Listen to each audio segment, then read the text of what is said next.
പുതിയൊരു യാത്രയിലേക്ക് സ്വാഗതം. ഈ യാത്ര എൻ്റെ ഒരു ദീർഘകാല സ്വപ്നമായിരുന്നു. ശരിക്കും പറഞ്ഞാൽ ഈ രാജ്യം ഞാൻ മുമ്പ് ഒരു തവണ 15 ദിവസത്തോളം ഈ രാജ്യത്തിനുള്ളിലൂടെ യാത്ര ചെയ്ത് ഈ രാജ്യം ക്രോസ് ചെയ്ത് പോയിട്ടുണ്ട്. പക്ഷെ നമ്മൾ കേട്ടിട്ടുള്ള അല്ലെങ്കിൽ നമുക്ക് കാണാൻ ആഗ്രഹമുള്ള ആ രാജ്യത്തിൻ്റെ സ്ഥലങ്ങളിൽ ഒന്നിലൂടെയുമല്ല ആ യാത്ര നടത്തിയത്. 2014 ഞാൻ കൊച്ചിയിൽ നിന്ന് ലണ്ടനിലേക്ക് ഒരു കാർ യാത്ര നടത്തി. ഞാനും ബൈജു എൻ നായരും സുരേഷ് ജോസഫ് സാറും ചേർന്ന് നടത്തിയ ആ യാത്ര ഇന്ത്യയിലെ അവസാനത്തെ സ്റ്റോപ്പ് ഖരഗ്പൂർ ആയിരുന്നു.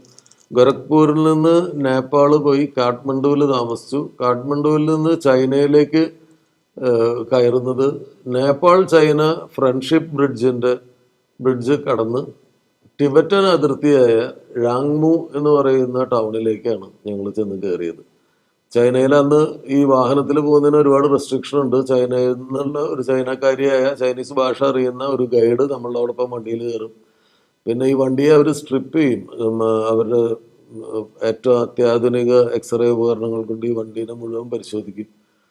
ചൈനയിലേക്ക് കയറിയതിന് ശേഷം ചൈനയുടെ ഡ്രൈവിംഗ് ലൈസൻസ് അവിടെ നമ്മൾ ടെസ്റ്റുകളൊക്കെ ചെയ്ത് അവിടുന്ന് ചൈനീസ് ഡ്രൈവിംഗ് ലൈസൻസ് എടുപ്പിക്കും. അപ്പോൾ നമ്മൾ ഴാങ്മു എന്ന് പറഞ്ഞ സ്ഥലത്ത് കയറി അന്ന് രാത്രി അവിടെ താമസിച്ച് അവിടുന്ന് ടിബറ്റിലൂടെയാണ് യാത്ര ചെയ്തത് ആദ്യം. ഇപ്പം ചൈനയിൽ ഒരുപാട് പ്രൊവിൻസസ് ഉണ്ട്. പ്രൊവിൻസസ് എന്ന് പറഞ്ഞാൽ നമ്മൾ സംസ്ഥാനം എന്ന് പറയുന്ന പോലെ, പക്ഷെ നമ്മുടെ സംസ്ഥാനങ്ങളെക്കാൾ വലുപ്പമുണ്ട് ഓരോ പ്രൊവിൻസിനും. അത് ഭാഷയുടെ മതത്തിൻ്റെ ഒക്കെ അടിസ്ഥാനത്തിലാണ് വിഭജിച്ചിരിക്കുന്നത്. നമ്മൾ ചൈനയെക്കുറിച്ചുള്ള നമ്മുടെ എല്ലാ സങ്കല്പങ്ങളും മാറുന്ന ഒരു യാത്രയായിരുന്നു അത്. ടിബറ്റ് എന്ന് പറയുന്നത് ബുദ്ധമത വിശ്വാസികൾ ദലൈലാമയുടെ ശിഷ്യരുമായിട്ടുള്ള ബുദ്ധിസ്റ്റുകളുടെ കേന്ദ്രമാണ് ടിബറ്റ്. അപ്പോൾ ടിബറ്റ് ഒരു പ്രൊവിൻസാണ്. ആ ടിബറ്റിലൂടെ ക്രോസ് ചെയ്ത് ടിബറ്റിൻ്റെ പ്രധാന നഗരമായ ലാസ ഒക്കെ വഴി ക്രോസ് ചെയ്തിട്ട് നമ്മൾ അടുത്തത് ഒരു മുസ്ലിം പ്രൊവിൻസാണ്. അങ്ങനെ ഒരു പ്രൊവിൻസ് ഈ മുസ്ലിം മതവും ഒക്കെ ചൈനയിൽ ഉണ്ടെന്ന് നമ്മൾ അപ്പോഴാണ് വ്യക്തമായിട്ട് മനസ്സിലാക്കുന്നത്. നമ്മുടെ പഴയ സിൽക്ക് റൂട്ടിലൊക്കെ പെടുന്ന ഒരു സ്ഥലമാണ്. ആ പ്രൊവിൻസ് ക്രോസ് ചെയ്ത് ഞങ്ങൾ കിർഗിസ്ഥാനിലേക്കാണ് കയറിയത്. കിർഗിസ്ഥാൻ എന്ന് പറഞ്ഞ രാജ്യത്തിലേക്കാണ് അന്ന് കയറിയത്. അപ്പോൾ ചൈനയുടെ നമ്മളിവിടെ ചൈനയിൽ പോയിട്ടുള്ള ആളുകൾ പറഞ്ഞു കേൾക്കുന്ന ഒരു സ്ഥലവും ഈ യാത്രയിൽ, ആകെ ലാസ മാത്രമാണ് കുറച്ചെങ്കിലും ആളുകൾ പറയാറ്. ഈ ടിബറ്റൻ ബുദ്ധിസ്റ്റ് കേന്ദ്രമായതുകൊണ്ട് ലാസയെക്കുറിച്ച് നമ്മൾ മുമ്പ് കേട്ടിട്ടുണ്ട്. പക്ഷെ മറ്റ് സ്ഥലങ്ങളെക്കുറിച്ച് ഇങ്ങനെ ഒരു മുസ്ലിം പ്രൊവിൻസ് ഉള്ള വിവരമൊന്നും നമുക്കറിയില്ല. ഒരു റംസാൻ കാലത്താണ് നമ്മൾ ആ പ്രൊവിൻസിലൂടെ കടന്നുപോയത്. അപ്പോൾ അന്ന് ചൈനയിൽ 15 ദിവസം ഉണ്ടായിരുന്നു. ചൈനയുടെ വൈവിധ്യമുള്ള കൾച്ചറിൻ്റെ ഒരു പരിച്ഛേദം നമുക്ക് മനസ്സിലാക്കാനൊക്കെ കഴിഞ്ഞിരുന്നു. പക്ഷെ ഒരു നിരാശ എപ്പോഴും ബാക്കി കിടക്കുന്നത് വൻമതിൽ കണ്ടിട്ടില്ല. ലോകമഹാത്ഭുതങ്ങൾ ഒരുവിധം എല്ലാം 7 പുരാതനമായ 7, ആധുനികമായ 7, ഒരുവിധം ബാക്കിയെല്ലാം ഞാൻ കണ്ടിട്ടുണ്ട്. അപ്പോൾ ഈ വൻമതിൽ കണ്ടില്ല എന്നുള്ളൊരു സങ്കടം ഉണ്ടായിരുന്നു. പിന്നെ ഈ ബെയ്ജിങ് എന്ന് പറയുന്ന ചൈനയുടെ ഈ ക്യാപിറ്റൽ സിറ്റി കണ്ടില്ല. ചൈനയിലെ മറ്റ് അതിശയിപ്പിക്കുന്ന കാഴ്ചകളെന്ന് മറ്റുള്ള ആളുകൾ പറഞ്ഞു കേട്ടിട്ടുള്ള ഒരു സ്ഥലവും കണ്ടിട്ടില്ല. അപ്പം അതുകൂടി കണ്ടില്ലെങ്കിൽ ഈ ചൈനീസ് സന്ദർശനം അപൂർണമാവും എന്നുള്ള ഒരു തോന്നലുണ്ടായിരുന്നുകൊണ്ട് എപ്പോഴെങ്കിലും ഒരിക്കലും ചൈനയിൽ ഈ ബെയ്ജിങ് സൈഡിലേക്കൊക്കെ ഒന്ന് പോകണമെന്ന് ഞാൻ ആഗ്രഹിച്ചിരുന്നു. അപ്പോൾ ആ ആഗ്രഹം ഞാൻ മറ്റു യാത്രകൾ ചെയ്യുമ്പോൾ പരിചയപ്പെടുന്ന ആളുകളായിട്ടൊക്കെ പങ്കുവയ്ക്കും. ചൈനീസ് കണക്ഷൻസ് ഉള്ള ആരെങ്കിലും ഒരാളുണ്ടെങ്കിൽ ഒരു ട്രാവൽ ഗ്രൂപ്പിൻ്റെ കൂടെ അല്ലാതെ ഉള്ളൊരു യാത്ര ഭയങ്കര രസകരമായിരിക്കും എന്നും ഞാൻ പറയാറുണ്ട്. അങ്ങനെ ഒരു യാത്രയിൽ വെച്ച്, അന്റാർട്ടിക്ക യാത്രയിൽ വെച്ച് പരിചയപ്പെട്ട നൗഷാദ് ടോപ്സി എന്ന് പറയുന്ന മിഡിൽ ഈസ്റ്റിൽ മുഴുവൻ ഉള്ള ചിപ്സ്, സൺഫ്ലവർ സീഡ്സ്, മിക്സ്ചർ, ഞങ്ങൾ ടച്ചിങ്സ് മുതലാളി എന്നാണ് വിളിക്കുന്നത്. ചിപ്സ്, കപ്പലണ്ടി മിഠായി, സൺഫ്ലവർ സീഡ്സ്, അതൊക്കെ നമുക്ക് കേൾക്കുമ്പോൾ ചെറിയ കച്ചവടം തോന്നും, വലിയ കച്ചവടമാണ്. മിഡിൽ ഈസ്റ്റിൽ മുഴുവൻ അത് ഉണ്ടാക്കി വിൽക്കുന്ന ഒരു കമ്പനി, ടോപ്സി എന്ന് പറയുന്ന കമ്പനിയുടെ ഓണറാണ് നൗഷാദ്. അപ്പോൾ നൗഷാദ് എന്നോട് പറഞ്ഞു അവർ സൺഫ്ലവർ സീഡ്സ് സോഴ്സ് ചെയ്യുന്നത് ചൈനയിൽ നിന്നാണ്. അപ്പോൾ അത് സോഴ്സ് ചെയ്യേണ്ട സമയമായിട്ടുണ്ട്. അപ്പോൾ ഞാൻ ചൈനയിൽ പോകുന്നുണ്ട്, വരുന്നോന്ന് ചോദിച്ചു കഴിഞ്ഞ ഡിസംബറിൽ. അപ്പോൾ അവിടെ വിൻ്റർ ആണ്, അപ്പോൾ തണുപ്പുണ്ടാവും, നല്ല തണുപ്പുണ്ടാവും. അപ്പോൾ നമുക്ക് വേണമെങ്കിൽ ഒരു 10 ദിവസം നമുക്ക് അവന് പോകേണ്ട സ്ഥലത്ത് ആദ്യം പോയി അവൻ്റെ ബിസിനസ് കഴിഞ്ഞാൽ ബാക്കി സമയം അവനറിയുന്ന സ്ഥലങ്ങൾ എന്നെ കൊണ്ട് കിടന്ന് കാണിക്കാം, എൻ്റെ കൂടെ വരാമെന്ന് പറഞ്ഞു. എനിക്ക് എപ്പോഴും ഒരാൾ കൂടെ വേണം. പല കാര്യത്തിലും ഞാൻ കുറച്ച് ഹാൻഡിക്യാപ്ഡാണ്. എനിക്ക് ഈ നെറ്റിൽ സ്ഥലങ്ങൾ കണ്ടുപിടിച്ച് അത് ചെയ്യാനൊന്നും അത്ര പിടിയില്ല. നമ്മളിപ്പോഴും പഴയ മാപ്പ് വെച്ച് പോകുന്ന ആളാണ്. പഴയ മാപ്പും സൈൻ ബോർഡ്സുമാണ് ഇപ്പോഴും നമ്മളുടെ പരിപാടി. ഈ നെറ്റിൽ ഇത് കണ്ടുപിടിക്കാൻ പരിപാടി എളുപ്പമാണ്, പക്ഷെ മെനക്കെടാനുള്ള മടിയാണ് എൻ്റെ ബേസിക് കുഴപ്പം. അപ്പോൾ നൗഷാദ് ചെറുപ്പക്കാരനാണ്, സ്മാർട്ടാണ്, അവൻ അത്തരം കാര്യങ്ങളൊക്കെ അറിയാം. അപ്പോൾ എനിക്ക് ഈസി ആയിട്ട് യാത്രയിൽ ഫോക്കസ് ചെയ്യാം, കാഴ്ചകളിൽ ഫോക്കസ് ചെയ്യാം എന്നുള്ളതാണ്. അങ്ങനെ ഞങ്ങൾ കഴിഞ്ഞ വർഷം ഡിസംബറിൽ ചൈനയിലേക്കൊരു യാത്ര പോയി. കൊച്ചിയിൽ നിന്ന് ബാംഗ്ലൂരിൽ നിന്ന് ഹോങ്കോങ്ങിൽ നിന്ന് ബെയ്ജിങ്.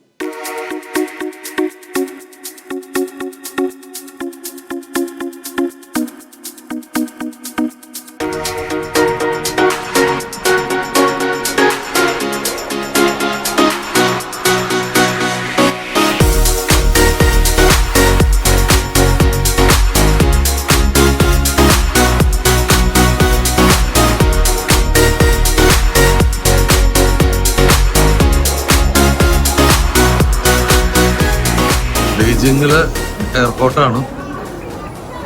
ബെയ്ജിങ്ങിൽ വന്നിറങ്ങി. അങ്ങനെ കുറെ കാലമായിട്ടുള്ളൊരു ആഗ്രഹം നടക്കുകയാണ്. ചൈനയിലൂടെ മുമ്പ് യാത്ര ചെയ്തിട്ടുണ്ടെങ്കിലും ബെയ്ജിങ് ഒന്നും വന്നിട്ടില്ല. ചൈന എന്ന് പറയുമ്പോൾ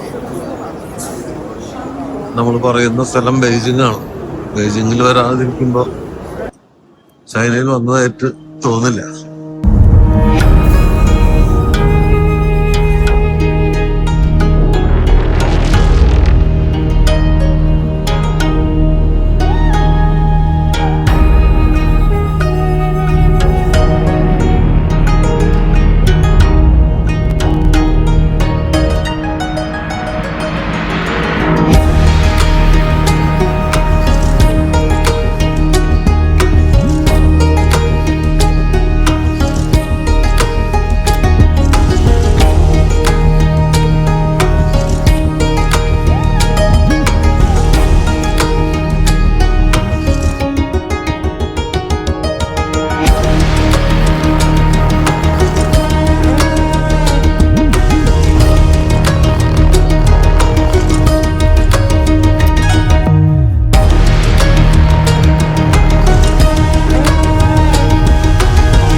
ബെയ്ജിങ്ങിൽ ഹയാത്ത് ബെയ്ജിങ് എന്ന് പറയുന്ന ഹോട്ടലിൽ വൈകുന്നേരം ഒരു 4:30-5 മണിയായപ്പോൾ എത്തി. അന്ന് ആദ്യം ഗ്രേറ്റ് വാള് കാണാം എന്ന് അവൻ പറഞ്ഞപ്പോൾ ഞാൻ ഞെട്ടിപ്പോയി. ഇത്രയും direct and easy and fast ആയിട്ട് ഗ്രേറ്റ് വാളിൽ എത്തുമെന്ന് ഞാൻ വിചാരിച്ചില്ല. അപ്പോൾ ഗ്രേറ്റ് വാൾ എന്ന് പറയുന്നത് ഇങ്ങനെ ചൈനയ്ക്ക് കുറുകെ ഇങ്ങനെ നീണ്ടു കിടക്കുകയാണല്ലോ. അപ്പോൾ ഓരോ സ്ഥലം ഉണ്ട്, അതിലേക്ക് കയറാനും ഒക്കെ പറ്റുന്ന പല സ്ഥലങ്ങളുണ്ട്. അതിൽ ഞങ്ങൾ പോയത് മുട്ടിയാന്യു ഗ്രേറ്റ് വാൾ എന്ന് പറഞ്ഞ സ്ഥലത്താണ്. ആ സ്ഥലത്തേക്ക് അന്ന് പോയി.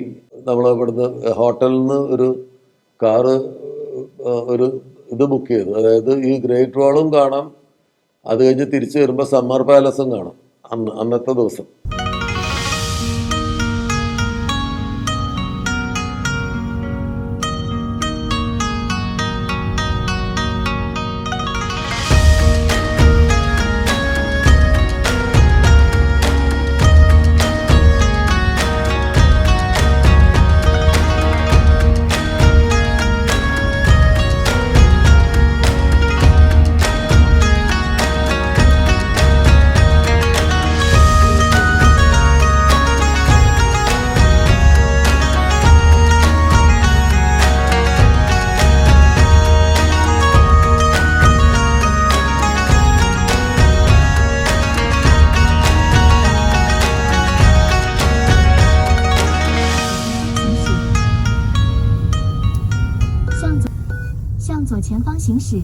随后立即左转。 ബെയ്ജിങ്ങിലെ ഞങ്ങളുടെ സാരഥിയാണ് ലൂഷി ചാൻ. ദിസ് ഇസ് ആ കാർ. വളരെ ഹെൽപ്ഫുള്ളാണ്. ഒരക്ഷരം ഇംഗ്ലീഷ് അറിയില്ല, പക്ഷെ ട്രാൻസ്ലേറ്റർ വെച്ചിട്ട് മാനേജ് ചെയ്യും. അങ്ങനെ ഞങ്ങൾ ഗ്രേറ്റ് വാളിലേക്ക് പോയി. അപ്പോൾ ആ കാറ് നിർത്താവുന്ന ഒരു സ്ഥലമുണ്ട്. അവിടെ കൊണ്ടുപോയി കാറ് നിർത്തിയിട്ട് ഡ്രൈവർ പറഞ്ഞു, ഇനി നിങ്ങൾ പോയി കറങ്ങി വരുമ്പോൾ 2-3 മണിക്കൂറാവും. അപ്പോൾ ആ സമയമാകുമ്പോൾ വിളിച്ചാൽ മതി, ഞാൻ വന്നോളാം എന്ന് പറഞ്ഞു. ഇവിടേക്ക് ടൂറിസ്റ്റുകളെ കൊണ്ടുവരുന്ന ബസ്സുകളാണ്, അവർ പാർക്ക് ചെയ്യുന്ന സ്ഥലമാണ്. അങ്ങനെ പിന്നെ അവിടെ നിന്ന് നടത്തം എന്ന് പറയുന്നത് ഇത് ഒരു വലിയ മലയുടെ മീതെയാണ് ഈ ഗ്രേറ്റ് വാൾ ഉള്ളത്. അപ്പോൾ അവിടേക്ക് ടാർ ചെയ്ത് കോൺക്രീറ്റ് ചെയ്തിട്ടുള്ള വിശാലമായ വഴിയുണ്ട്, സ്റ്റെപ്സ് ഉണ്ട്.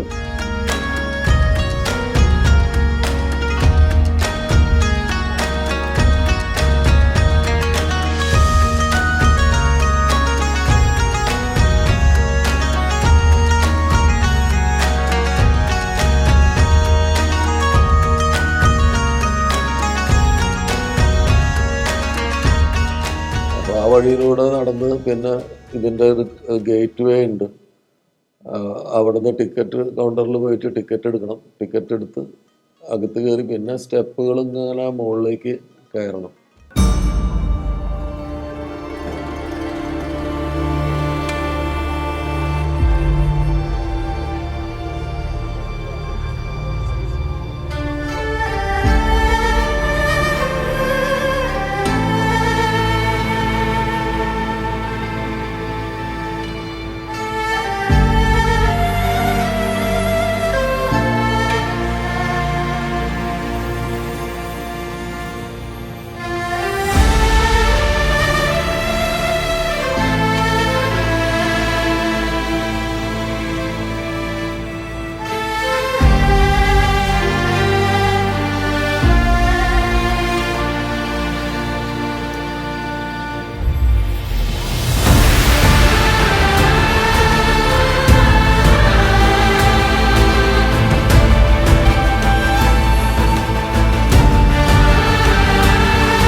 അങ്ങനെ കയറി ഞങ്ങൾ ഗ്രേറ്റ് വാളിലേക്ക് കയറിക്കൊണ്ടിരിക്കുകയാണ്. അപ്പം എൻ്റെ മനസ്സിൽ വളരെ ഭയങ്കര ഇമോഷണലായിട്ടുള്ള കുറേ ചിന്തകളും ഓർമ്മകളും ഇങ്ങനെ വന്നു. ഞങ്ങൾ അറബിക്കഥ എന്ന് പറയുന്ന സിനിമ ഡോക്ടർ ഇക്ബാൽ എഴുതിയിട്ട് ശ്രീനേട്ടൻ നായകനായി ചാങ് ഷുമിൻ എന്ന് പറയുന്ന ചൈനക്കാരി ബെയ്ജിങ്കാരി നായികയായിട്ട് അഭിനയിച്ച അറബിക്കഥ. അപ്പം നമ്മൾ അതിലെ പാട്ടുകളിലൊക്കെ വന്മതിലിൻ നാട്ടുകാരി എന്നൊക്കെ പറഞ്ഞ് ഉള്ള പാട്ടൊക്കെ ഉണ്ട്, പാട്ടിൻ്റെ വരികളുണ്ട്. ഞാനതൊക്കെ ഓർത്തു. ചാങ് ഷുമിനെ ഓർത്തു. ചാങ് ഷുമിൻ ഇപ്പോൾ സൗദി അറേബ്യയിലൊരു വിവാഹം കഴിഞ്ഞ സൗദി അറേബ്യയിലും സെറ്റിൽ ചെയ്തു. അവർ ഈ ചൈനയിൽ നിന്നുള്ള എന്തോ ഇമ്പോർട്ടിങ്ങും പരിപാടികളൊക്കെ ആയിട്ട് സൗദി അറേബ്യയിൽ സെറ്റിൽ ചെയ്യണം. ഇപ്പം അടുത്ത കാലത്തൊന്നും കോണ്ടാക്ട്സ് ഇല്ല. അപ്പോൾ അവരെക്കുറിച്ച് ഓർത്ത്, അവരാദ്യം കണ്ടത് ഓർത്ത്, ഒരുപാട് അസംഖ്യം ചൈനീസ് സുന്ദരിമാരെ നമ്മൾ ആ സിനിമയ്ക്ക് വേണ്ടിയിട്ട് ഇൻ്റർവ്യൂ ചെയ്തൊരു സമയം ഓർത്തു. ഒരാൾക്കും ഇംഗ്ലീഷ് ഒരു വാക്ക് പോലും അറിയില്ല. അപ്പോൾ ചാങ് ഷുമിനായിരുന്നു ട്രാൻസ്ലേറ്ററായിട്ട് വന്നത്.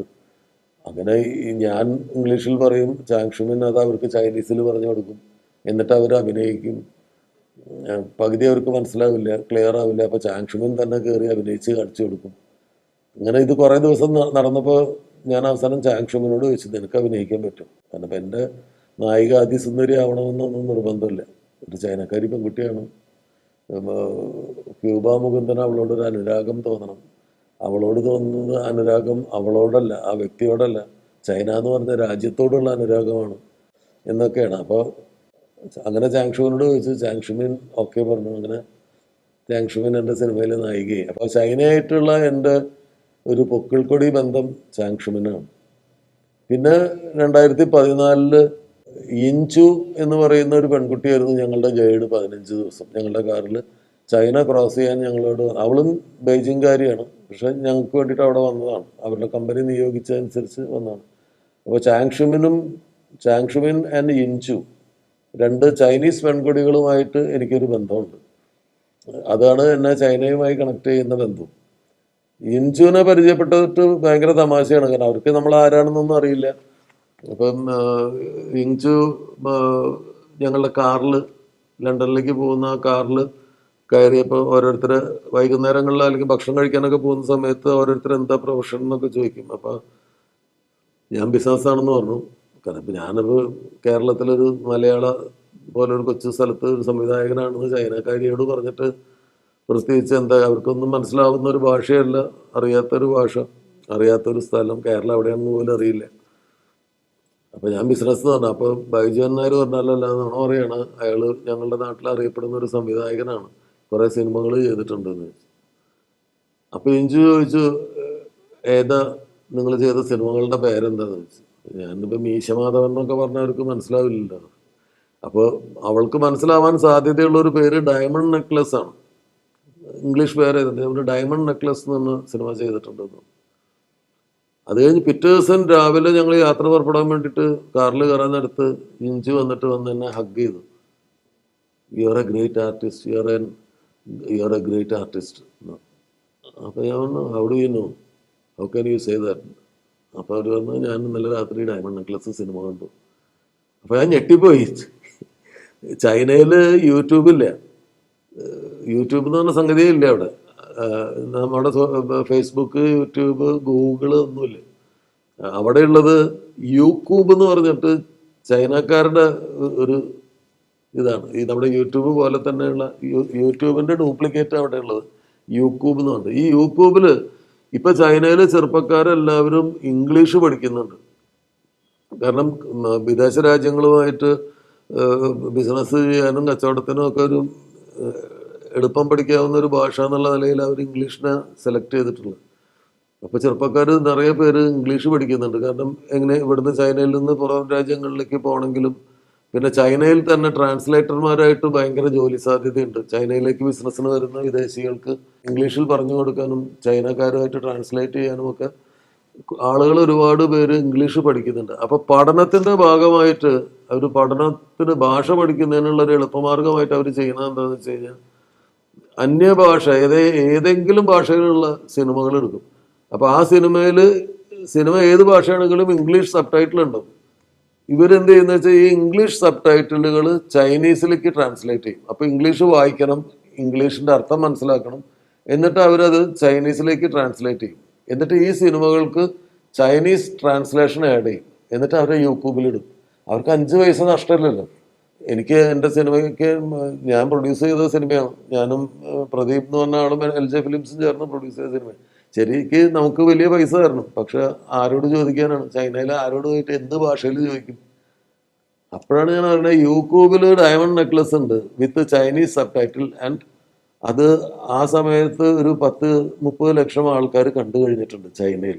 അവർക്ക് ആ കഥ എങ്ങനെയാണ് മനസ്സിലായിട്ടുണ്ടാവുക ദൈവത്തിന് മാത്രമേ അറിയുള്ളൂ. കാരണം ഈ ഇംഗ്ലീഷ് പഠിക്കുന്ന പിള്ളേർ ഇംഗ്ലീഷിലുള്ള സബ് ടൈറ്റിൽ ചൈനീസിലേക്ക് ട്രാൻസ്ലേറ്റ് ചെയ്തിട്ടാണ്. ചിലപ്പോൾ വേറെ വിചിത്രമായ കഥയൊക്കെ ആയിരിക്കും അവർക്ക് കിട്ടിയിട്ടുണ്ടാവും, എനിക്കറിയില്ല. എന്തായാലും ഇഞ്ചുവിന് ആ സിനിമ ഭയങ്കര ഇഷ്ടമായി. പിന്നീട് എന്നോട് അതിൻ്റെ ഒരു സ്നേഹവും റെസ്പെക്റ്റും ഒക്കെ കാണിക്കും. എന്നിട്ട് രണ്ട് ചോദിക്കും മറ്റ് സിനിമകളുടെ പേരെന്താണെന്ന് ചോദിക്കുമ്പോൾ അയാളും ഞാനും തമ്മിൽ എന്നൊക്കെ പറയുമ്പോൾ അവർക്കൊന്നും പിടികിട്ടില്ല. അത് എങ്ങനെ അത് ഇംഗ്ലീഷിലേക്ക് ട്രാൻസ്ലേറ്റ് ചെയ്യുന്നതെന്നും അറിയില്ല. അല്ലെങ്കിൽ ചൈനീസിൽ അവരെന്ത് പേരാ കൊടുത്തിരിക്കുന്നതെന്ന് നമുക്കറിയില്ല. ഡയമണ്ട് നെക്ലസ് തന്നെ മാറ്റാൻ പറ്റില്ലല്ലോ, ഇംഗ്ലീഷ് പേരാണല്ലോ ഓൾറെഡി. അങ്ങനെ രസകരമായ ചൈനീസ് ഓർമ്മകളുണ്ട്. അപ്പോൾ ആ ഓർമ്മകളുമായിട്ട് ഞങ്ങൾ ഈ ഗ്രേറ്റ് വാൾ ഓഫ് ചൈന കയറുകയാണ്.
ഈ വൻമതിലിൻ്റെ മീതെ നിൽക്കുമ്പോൾ നമ്മൾ കേട്ടിട്ടുള്ള ഒരുപാട് കഥകൾ, നമ്മൾ കണ്ടിട്ടുള്ള ഒരുപാട് സിനിമകൾ, ദ ലാസ്റ്റ് എംപറർ എന്ന് പറഞ്ഞ സിനിമയിലൊക്കെ ഈ ഗ്രേറ്റ് വാള് കാണിക്കുന്നുണ്ട്. പഴയ ചൈനീസ് ഈ ക്ലാസിക് സിനിമകളിൽ, ചൈനീസ് ചരിത്ര സിനിമകളിലൊക്കെ ഈ വാള് അത് ഉണ്ടായ കാലഘട്ടത്തിലുണ്ടായിട്ടുള്ള യുദ്ധങ്ങൾ ഒക്കെയുള്ള സിനിമകൾ നമ്മൾ കണ്ടിട്ടുണ്ട്. ഞാൻ ചൈനയിൽ ഈ യാത്ര നടത്തിയപ്പോഴും മനസ്സിലാക്കിയ ഒരു കാര്യം, കണ്ടറിഞ്ഞ ഒരു കാര്യം, അവരെല്ലാം ഹ്യൂജായിട്ടാണ് ചിന്തിക്കുന്നത്. ചെറിയ ആൾക്കാർ, മെലിഞ്ഞ് ചെറിയ കൊച്ചു മനുഷ്യരാണ്, പക്ഷെ അവരുടെ സ്വപ്നങ്ങൾക്ക് ഭയങ്കര സൈസാണ്. കാണുന്ന ഓരോ സ്ഥലവും എല്ലാം ഹ്യൂജാണ്. ഈ ചൈനീസ് വാള് പോലെ തന്നെ ഓരോ കാര്യങ്ങളും, അവിടുത്തെ പാലസുകൾ ഭയങ്കര ഹ്യൂജാണ്. ഒരുപാട് വിശാലമായ സ്ഥലങ്ങളിൽ ആണ് ഈ ഇതുണ്ടാക്കുന്നത്. അങ്ങനെ ഈ ചൈനീസ് ഈ ഗ്രേറ്റ് വാളിലേക്ക് കയറുന്ന വഴിയിൽ ഒരുപാട് പൂച്ചകളുണ്ട്. നമ്മൾ സയാമീസ് കാറ്റ് എന്നൊക്കെ പറയുന്ന പോലെ നല്ല താടിയൻ, ഒരു പട്ടിയുടെ ഒക്കെ അത്ര വലുപ്പമുള്ള, ഒരു പട്ടിക്കുട്ടിയുടെ ഒക്കെ വലുപ്പമുള്ള വലിയ പൂച്ചകൾ, നല്ല തടിച്ച് നിറയെ രോമമൊക്കെ ഉള്ള, നല്ല തണുപ്പുണ്ടാവും. അതിലൂടെ ഞങ്ങൾ ഈ സ്റ്റെപ്പ് കയറി കയറി കയറി കയറി വാളിൻ്റെ മീതെത്തി ഒരുപാട് ഫോട്ടോസും വീഡിയോസൊക്കെ എടുത്തു. അവിടെ ചൈനയുടെ കൊടി ഇങ്ങനെ കാറ്റിൽ ഇങ്ങനെ പറക്കുന്നുണ്ട്. അതിൻ്റെ മുമ്പിലൊക്കെ നിന്ന് ഫോട്ടോ എടുത്തു, വീഡിയോ എടുത്തു. ഈ വാളിലൂടെ കുറേ ദൂരം നടന്നു. ഈ വാളിൻ്റെ ഓരോ കൃത്യ ദൂരം കഴിയുമ്പോൾ ഒരു വാച്ച് ടവർ ഉണ്ടാവും. അന്ന് ശത്രുക്കൾ വലിയ ഭീരുക്കളായിരിക്കണം അന്നത്തെ ചൈനീസ് ചക്രവർത്തിമാർ. കാരണം വലിയ ആക്രമണം ഭയന്നിട്ട്, ശത്രുക്കളുടെ ആക്രമണം ഭയന്നിട്ടാണ് ഇത്രയും വലിയ കോട്ട രാജ്യത്തിൻ്റെ അതിർത്തിയിൽ മുഴുവൻ. ഇപ്പോൾ മെക്സിക്കോയുടെ അതിർത്തിയിൽ ട്രംപ് മതിൽ കെട്ടുന്നു എന്ന് പറഞ്ഞ പോലെ അത് ആൾക്കാർ ഇങ്ങോട്ട് അഭയാർത്ഥികളായിട്ട് കയറാതിരിക്കാൻ വേണ്ടിയിട്ടാണ് കെട്ടിയത്. ഇത് ശത്രുക്കൾ ഇടിച്ച് കയറാമെന്ന് തടയാൻ വേണ്ടിയിട്ട് കെട്ടിയതാണ്. അപ്പോൾ ഇതിൻ്റെ ഓരോന്നിലും വാച്ച് ടവർ ഉണ്ട്. പട്ടാളക്കാർക്ക് അമ്പ് ചെയ്യാനും ആ കാലത്ത് ആയുധങ്ങൾ കുന്തമറിയാനും പീരങ്കികൾ പൊട്ടിക്കാനും ഒക്കെയുള്ള സൗകര്യങ്ങളുള്ള വാച്ച് ടവറുകളുണ്ട്. ആ വാച്ച് ടവറുകളിലൊക്കെ പോയിട്ട് ഫോട്ടോസും വീഡിയോസും എടുത്ത് മലയാളികൾ അവിടെ ഉണ്ടായിരുന്നു. ചിലർ തിരിച്ചറിഞ്ഞു. അങ്ങനെ ഗ്രേറ്റ് വാള് ഫുൾ നടന്ന് കണ്ട്, നമ്മളുടെ കൊതി തീരുവോളം നടന്ന് കണ്ടു. നല്ല തണുപ്പും കാര്യങ്ങളൊക്കെയാണ്. താഴേക്ക് ഇറങ്ങുമ്പോൾ അവിടെ ഒരു ചെറിയ ടീ ഷോപ്പ് ഉണ്ട്. അവിടെ സോവനീഴ്സൊക്കെ ഉണ്ട്. അവിടെ നിന്ന് കുറച്ച് സോവനീഴ്സൊക്കെ മേടിച്ചു. അപ്പോൾ അവിടെ നിന്ന് മനസ്സിലായി താഴേക്ക് സ്റ്റെപ്പ് ഇറങ്ങാതെ പോകാനുള്ളൊരു പരിപാടി ഉണ്ട് എന്ന് പറഞ്ഞു. അപ്പോൾ ഞങ്ങളെല്ലാം അവിടെ പോയിട്ട് അത് എന്താണെന്ന് നോക്കാമെന്ന് പറഞ്ഞാൽ അവിടെ പോയി നൗഷാദ് പോയി ടിക്കറ്റ് എടുത്തു. പോയി കണ്ടപ്പോൾ എൻ്റെ വയറ്റിൽ നിന്ന് തീ ഇങ്ങനെ പുറത്തേക്ക് മൂക്കുകൂടെയും കണ്ണുകൂടെയൊക്കെ വന്നു. അതെന്താ വെച്ചാൽ ഒരു തകര ഷീറ്റ് അടിച്ചിട്ടുള്ള ഒരു ചാല് ഇങ്ങനെ ഈ മലയുടെ മുകളിൽ നിന്ന് താഴേക്ക് വളഞ്ഞ് വളഞ്ഞ് പോകുന്ന ഈ ഷീറ്റ്, അതിൽ ഒരു പലക പോലെയുള്ളൊരു സാധനം തരും. അതിൽ നമ്മൾ ഇരുന്നിട്ട് കാല് നീട്ടി വെച്ചിട്ട് പിടിക്കാൻ ഒരു ഹാൻഡിലുണ്ട്. ആ ഹാൻഡിലിൽ പിടിച്ചിട്ട് അതിനൊരു ചവിട്ടി ബ്രേക്ക് പോലെ ഒരു സാധനം, സ്പീഡ് കുറയ്ക്കാനുള്ള ഒരു ബ്രേക്കും ഉണ്ട്. ഒരു നീളത്തിലൊരു പലക പോലെ അതിലൊരു ഇരിക്കുന്ന ഒരു സ്ഥലം. ഈ കാലിങ്ങനെ നീട്ടി വെക്കണം. നീട്ടി വെച്ചിട്ട് ബ്രേക്ക് ചെയ്യാനുള്ള ഒരു സൗകര്യമുണ്ട്. പിടിക്കാൻ ഒരു ഹാൻഡിലും ഉണ്ട് പിടിക്കാൻ. ഈ സാധനം ഇതിൻ്റെ മീതുന്ന് ഇങ്ങനെ ക്യൂ ഇങ്ങനെ നിന്ന് അടുത്തടുത്ത് എത്തുമ്പോൾ എൻ്റെ വയറ് കത്താണ്. കാരണം മുമ്പിൽ പോകുന്ന ആളുകളുടെ അലർച്ച നമുക്ക് താഴേന്ന് ഇങ്ങോട്ട് കേൾക്കാം. കാരണം ഇത് പടച്ചവൻ്റെ താങ്ങിൽ ഒരു പോക്കാണ്. ഫുൾ സ്പീഡിൽ ഇങ്ങനെ പോകും. അങ്ങനെ പോയി എന്നിട്ട് നമ്മൾ ഈ മറ്റേ ശരിക്കും പറഞ്ഞാൽ നമ്മൾ ഈ വണ്ടർലയിലൊക്കെ പോകുമ്പോൾ കുട്ടികൾ ഈ വാട്ടർ റൈഡ്സ് ഇല്ലേ, ഇങ്ങനെ സ്ലിപ്പ് ചെയ്തിട്ട് ഇങ്ങനെ അവസാനം വെള്ളത്തിൽ പോയി വീണത്. അവസാനം വെള്ളമൊന്നുമില്ല. ഇത് പോകണം, ഇത് നമുക്ക് ബ്രേക്ക് ചെയ്യാം. ബ്രേക്ക് ചെയ്യുമ്പോൾ സൂക്ഷിച്ചില്ലെങ്കിൽ വെച്ചാൽ പുറകിലെ ആൾക്കാർ വരുന്നുണ്ടല്ലോ, അവന്മാർ പ്രാന്തന്മാർ പിള്ളേരായിരിക്കും. അവർ വന്ന് പുറകിൽ വന്ന് നമ്മുടെ മൂട്ടിലിടിക്കും. അപ്പോൾ അങ്ങനെ ബ്രേക്ക് ചെയ്യാനും പറ്റില്ല. ഒരു വിധം സ്പീഡ് മെയിൻറ്റെയിൻ ചെയ്യണം. ചിലപ്പോൾ പുറകിലുള്ള ആൾക്കാർ നല്ല ചീത്ത വിളിക്കുന്നുണ്ടാവും നമ്മളിങ്ങനെ മെല്ലെ മെല്ലെ പോകുമ്പോൾ. ഇതിൽ കയറി എൻ്റെ ദൈവമേ, ഇത് കാല് നീട്ടി ഇങ്ങനെ ഇരുന്ന് നമുക്ക് ശീലമില്ലല്ലോ. ഇതുവരെ വളവൊക്കെ തിരിയുമ്പോൾ ഇങ്ങനെ അങ്ങനെ രണ്ട് സൈഡും ഇങ്ങനെ കൊളുത്തി പിടിക്കുക. അപ്പോഴാണ് എക്സസൈസൊക്കെ ഉടനെ തുടങ്ങണം എന്നുള്ളൊരു തീരുമാനം ഉണ്ടായത്.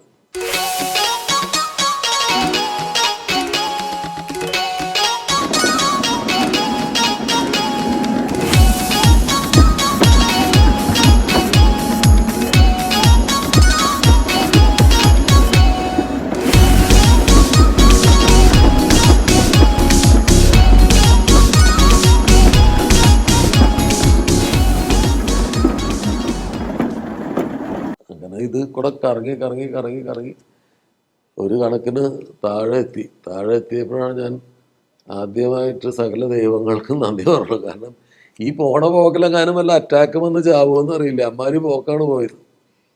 വീഡിയോ എടുക്കണം എന്നൊക്കെ പ്ലാൻ ചെയ്ത് എല്ലാം കയ്യിൽ ക്യാമറ ഒക്കെ പിടിച്ചിട്ടുണ്ടായിരുന്നു. പക്ഷെ അധികം എടുക്കാനൊന്നും പറ്റിയില്ല. കാരണം ഇതൊന്ന് നമ്മൾ നമ്മുടെ ആർത്തനാദം ആദ്യം നിർത്തണമല്ലോ, എന്നാലല്ലേ ഷെയ്ക്ക് ഇല്ലാണ്ട് എടുക്കാൻ പറ്റുള്ളൂ. അങ്ങനെ വിചിത്രമായ ഒരു അനുഭവം വയസ്സാം കാലത്ത് അങ്ങനെയും കിട്ടി.